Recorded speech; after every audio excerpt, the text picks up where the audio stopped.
The coach of the New Haven Chargers in the 2012 Liberty Mutual Coach of the Year for Division II, Peter Rossomando.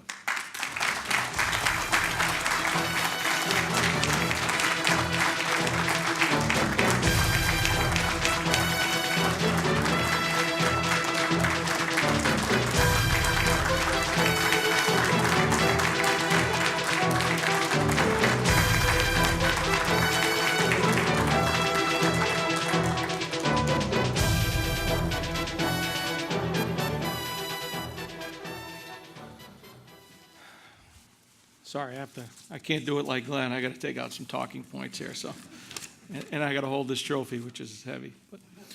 But first, I want to thank the Liberty Mutual family. Certainly, this weekend and the last week has been a whirlwind and absolutely humbling experience for me to be mentioned in the breath of some of these great men and great coaches. But more importantly, great men is certainly humbling for me and my family. I need to obviously stand up here and thank my family, which for me is most important. They're the glue that guides, that brings us together and guides me every single day. My wife, Jessica, who couldn't be here today. My 3 children, Reese, Gianna, and Nicholas, very, very, very much Charger fans, very, very much responsible for me and this award. My parents are here to join me. I want to thank them, Barbara and Tony. It's great to have nurturing parents. And when you talk about role models, like Glenn said, it all starts with your parents and the hard work and the dedication that they've showed me throughout the years and, struggles and overcoming adversity.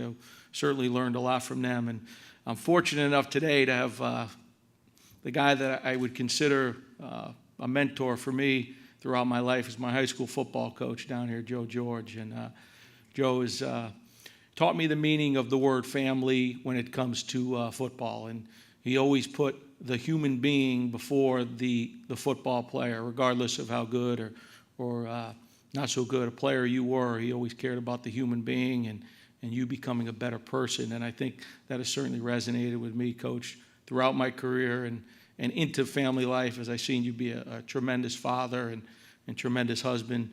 And good times and bad, you've always been there for us, and I appreciate that. My staff, wow, what a great group of guys. We have, when you talk about staffs and you talk about these awards, this is Staff of the Year, not Coach of the Year, and they allowed me to do a lot of the things that I'm able to do outside of the football office, the charity work and the volunteer work in the schools, and they've allowed me, by being great people, great human beings, and task-oriented people, to allow me to get out in the community and help while they did the work in the office. So I appreciate those guys, and our administration has been tremendous in bringing back football. And there's a lot of trials and tribulations when starting a program from scratch. And the great part about it was we got to develop our own culture. And I think we have a great culture of winning, obviously. I think we have a great culture of service. Our players really develop our own community service plans. We don't direct them in any direction. We let our seniors come up with the year's community service events, and they've done a tremendous job as young people growing up through our program.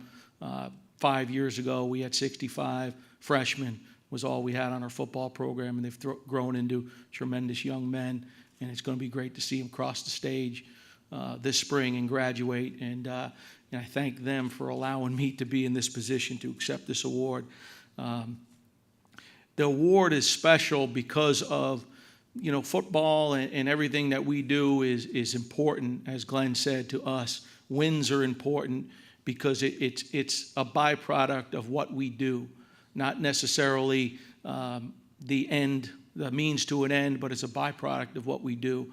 And the award that honors the man, the person behind the staff, the team, the administration. This award is for everybody. And that's why it's so special for the University of New Haven. I know we have our someone from alumni, Paul Gogli, over here, and I know he certainly appreciates it. That $20,000 will hopefully go to help somebody have a great college experience at the University of New Haven, and that makes me feel good for a school that gave me an opportunity to come and start a program and give me all the resources that we needed to be great. And we're certainly not perfect, and we're trying really hard to get better each and every day, but it is certainly special for them and for me to win this award. My wife and I have been supporting St. Jude in a small way for probably the last 15 years, and we know how difficult it is to raise healthy children. And in this day and age with instant media and success and all that, it's tough to raise kids, and to raise a child with a disease and have them, in 4 and 5 week hospital stays, very, very difficult. So for us to give them a chunk this year, a big chunk, is really special to us, and I know it makes my wife feel very, very good, and we certainly appreciate that. And the second charity that we chose is Lawrence First and Goal, and John Luce happens to be a very good friend of mine, and every time I see him, we talk about Lauren, his daughter, and he would say to me, if my kids were half as tough as my daughter, we'd never lose a football game. And she's been through countless amounts of surgeries and takes needles about 6 inches long about every other week. And, these are things that, you just don't, you can't take for granted. And we wanted to donate to John. Obviously, as Archie said, it goes to pediatric brain tumor research and cancer services for families afflicted by the disease. And I know Matt Ranker is here to accept the check, and on behalf of Lawrence First and Goal, and we just want to make a difference for John, for his foundation, and hopefully the coaches here will support Lawrence First and Goal. They have great camps throughout the country, and just to raise money for that charity is excellent for all of us. Thank you very much to the Liberty Mutual family again. It's truly humbling. I really appreciate being here, and hopefully we'll see you again. Thank you.